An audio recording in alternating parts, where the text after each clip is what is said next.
Assalamualaikum warahmatullahi wabarakatuh.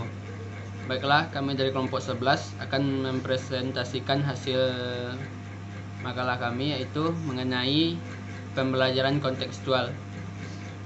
Pematerinya itu saya sendiri sebagai moderator sekaligus pemateri 1 dan teman saya Satifah Putri sebagai pemateri 2. Baiklah, langsung kepada pembelajaran kontekstual.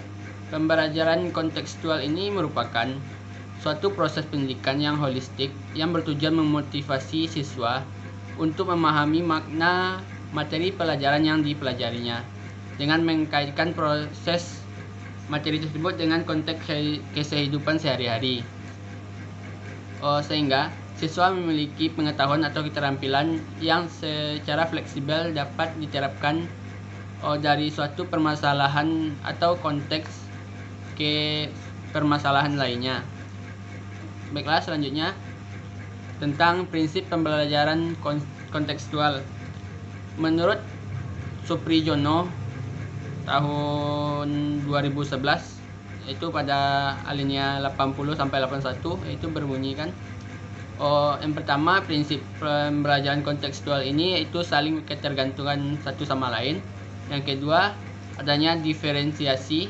Yang ketiga itu pengaturan diri. Selanjutnya, prinsip kontekstual lainnya menurut beberapa para ahli itu ada menurut Sumiati dan Asra pada tahun 2009 pada alinea 18 menjelaskan secara rinci prinsip pembelajaran kontekstual dibagi beberapa jenis, yaitu yang pertama menekankan pada pemecahan masalah. Yang kedua, mengenal kegiatan mengajar terjadi pada berbagai konteks seperti rumah, masyarakat, dan tempat pekerjaan. Yang ketiga, yaitu menekankan pembelajaran dalam konteks kehidupan siswa. Yang keempat, yaitu ada mendorong siswa belajar satu siswa dengan siswa lainnya dan belajar bersama-sama. Yang kelima, yang terakhir, yaitu menggunakan penilaian otentik. Untuk yang selanjutnya, yaitu adalah komponen-komponen yang terdapat dalam pembelajaran kontekstual. Yang pertama komponennya itu adalah komponen konstruktivisme, yaitu proses mengembangkan pemikiran siswa akan belajar menjadi lebih bermakna dengan cara bekerja sendiri, menemukan sendiri, dan mengkonstruksi secara pengetahuan atau keterampilan barunya. Yang kedua itu ada bertanya. Bertanya yaitu mengembangkan sifat ingin tahu siswa dengan bertanya. Melalui proses pertanyaan, siswa dapat mampu menjadi pemikir yang handal dan mandiri. Yang ketiga itu menemukan. Dari menemukan ini, bagian inti dari pembelajaran kontekstual. Karena pengetahuan dan keterampilan yang diperoleh siswa diharapkan bukan hanya mengingat seperangkat fakta-fakta, tetapi juga hasil dari fakta tersebut. Yang keempat yaitu adanya masyarakat belajar, yaitunya menciptakan masyarakat belajar agar dalam kelompok hasil belajar diperoleh dari sharing dan antar kelompok, dan yang sebelumnya tahu bisa menjadi tahu.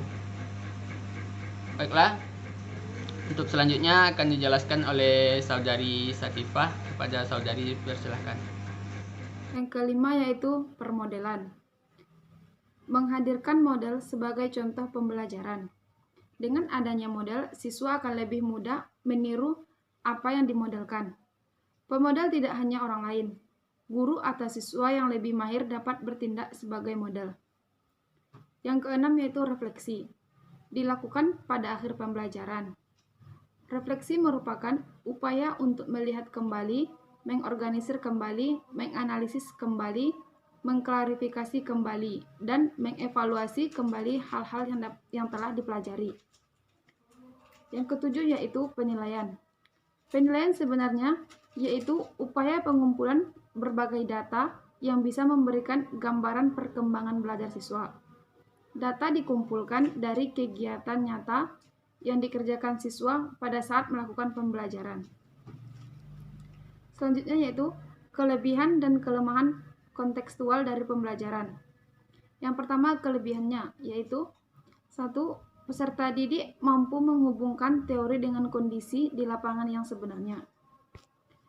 Yang kedua, peserta didik dilatih agar tidak tergantung pada menghafal materi. Yang ketiga, melatih peserta didik untuk berpikir kritis dalam menghadapi suatu permasalahan. Yang keempat yaitu melatih peserta didik untuk berani menyampaikan argumen, bertanya, serta menyampaikan hasil pemikiran. Yang kelima yaitu melatih kecakapan interpersonal untuk berhubungan dengan orang lain. Kelemahan dari pembelajaran kontekstual. Yang pertama yaitu membutuhkan waktu lama dalam pelaksanaannya. Yang kedua, membutuhkan banyak biaya. Selanjutnya yaitu langkah-langkah pelaksanaan pembelajaran kontekstual. Yang pertama yaitu mengembangkan pemikiran bekerja sendiri. Yang kedua, melaksanakan sejauh mungkin kegiatan inquiry untuk semua pokok bahasan. Yang ketiga, mengembangkan sikap ingin tahu siswa dengan bertanya. Yang keempat yaitu menciptakan masyarakat belajar, menghadirkan model sebagai contoh pembelajaran. Yang keenam, melanjutkan refleksi di akhir pertemuan. Yang terakhir yaitu melaksanakan penilaian yang sebenarnya dengan berbagai cara.